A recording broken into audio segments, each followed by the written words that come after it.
जय माता दी, जय मां कामाख्या। देवराधा ट्रस्ट सत्यवाणी चैनल के माध्यम से आप धार्मिक ज्ञान सुन रहे हैं। नवरात्रि में यदि किसी के यहां पर कलश स्थापना, घट स्थापना और ज्वारे रखने के बाद किसी की सास ससुर का देहांत हो जाता है, यानी पुरुष के सास ससुर यानी दूसरे कुल में, जहां कुल की उनकी पत्नी है। यानी प्रश्न यह है कि एक मनुष्य यह प्रश्न कर रहा है, पुरुष, कि यदि घट स्थापना करने के बाद में 2 दिन, 4 दिन, 8 दिन बाद पूर्ण आहुति होने के पहले पहले यदि उनके ससुराल में किसी की मृत्यु हो जाती है तो क्या हम पाठ करना बंद कर दें? उदाहरण के लिए, क्योंकि उनके यहां पे ऐसा होगा कि किसी परिवार में सदस्य मरणासन अवस्था में है, हॉस्पिटल में होगा, नवरात्रि बीच में आ गई, घट स्थापना भी करना है, अखंड दीपक भी लगाना है, पूजा पाठ भी करना है, जप भी करना है, और अचानक यदि मान लो स्थापना करने के 2-3 दिन, 4 दिन के बाद में यदि किसी ससुराल में जो व्यक्ति बीमार है उसकी मौत हो जाती है, तो क्या सूतक लगेगा? क्या हमें पाठ करना बंद कर देना चाहिए? क्या हम देवी मां की उपासना नहीं करें? तो प्रश्न बड़ा विचित्र है, और वैज्ञानिक तरीके से यदि देखा जाए तो यदि मनुष्य जो शास्त्र कहता है हम उसकी बात करते हैं, तो शास्त्र के मतानुसार यदि कोई भी व्यक्ति नवरात्रि का संकल्प लेता है विधि विधान से, मंत्रोच्चारण के माध्यम से, और नवरात्रि मनाता है, तो उस अवस्था में मनुष्य को पहले नांदी श्राद्ध कर्म करना चाहिए। उसके बाद में नवरात्रि मनाने का संकल्प लेना चाहिए,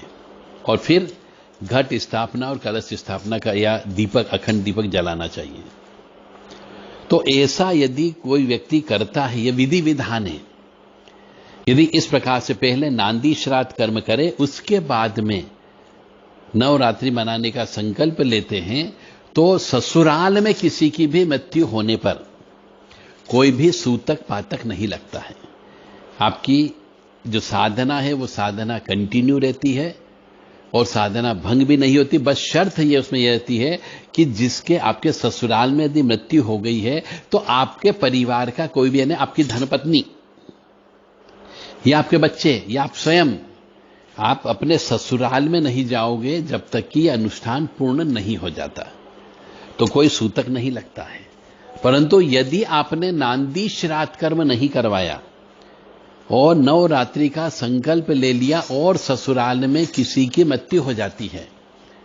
तो आपकी पूजा खंडित हो जाती है, क्योंकि ससुराल में मृत्यु होने पर भी 3 दिन का सूतक शास्त्र में लिखा गया है।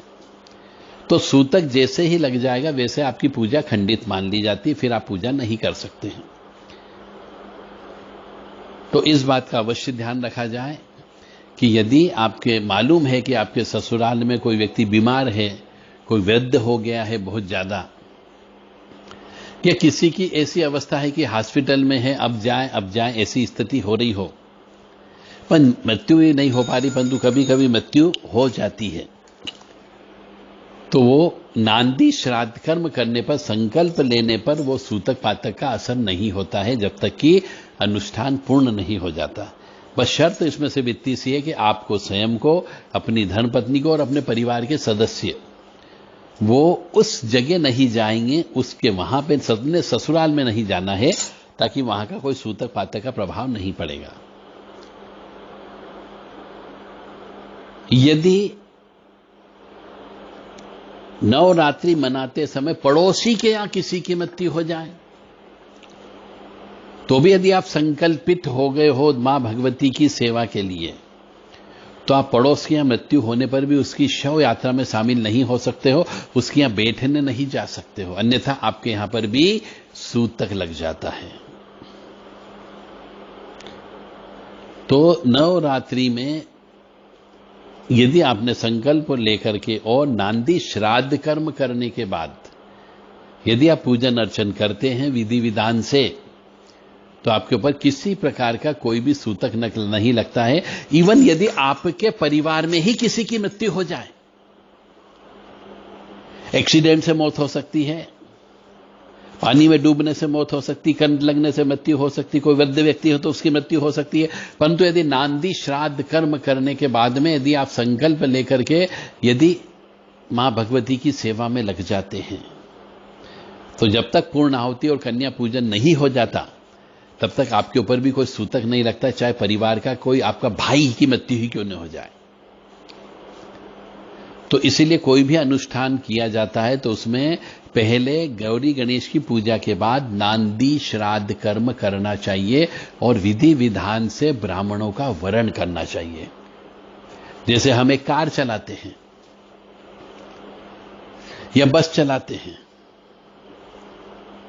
तो उसको चलाने के लिए एक एक्सपर्ट ड्राइवर की आवश्यकता होती है ताकि बस का एक्सीडेंट ना हो और आप सुरक्षित पहुंच जाएं। इसी प्रकार से जब हम कोई भी पूजा पाठ करते हैं, विशेष अनुष्ठान करते हैं, तो उस अनुष्ठान को संचालित करने के लिए, अनुष्ठान को पूर्ण करने के लिए अनुभवी व्यक्ति यानी ब्राह्मण की आवश्यकता होती है जिसको ज्ञान हो। तो उसका वरण किया जाता है। वरण करने का मतलब उसको संकल्प दिया जाता है, उसका तिलक किया जाता है कि आप अब हमारे बदले आप इस अनुष्ठान को पूरा करोगे, हम भी हैं साथ में। और ब्राह्मण को विधि विधान से जब पूरा हो जाता है तो उसको उसकी दक्षिणा देकर के विदाई दी जाती है। वही प्रक्रिया इस पूजा पाठ में भी होती है कि वो जो गाड़ी को सुरक्षित पहुंचाने के, यानी आपकी एप्लीकेशन मां भगवती तक लगाने के लिए हमें ब्राह्मण की आवश्यकता होती है, तो उसका वरण होता है। तो इस प्रकार से यह जो प्रश्न है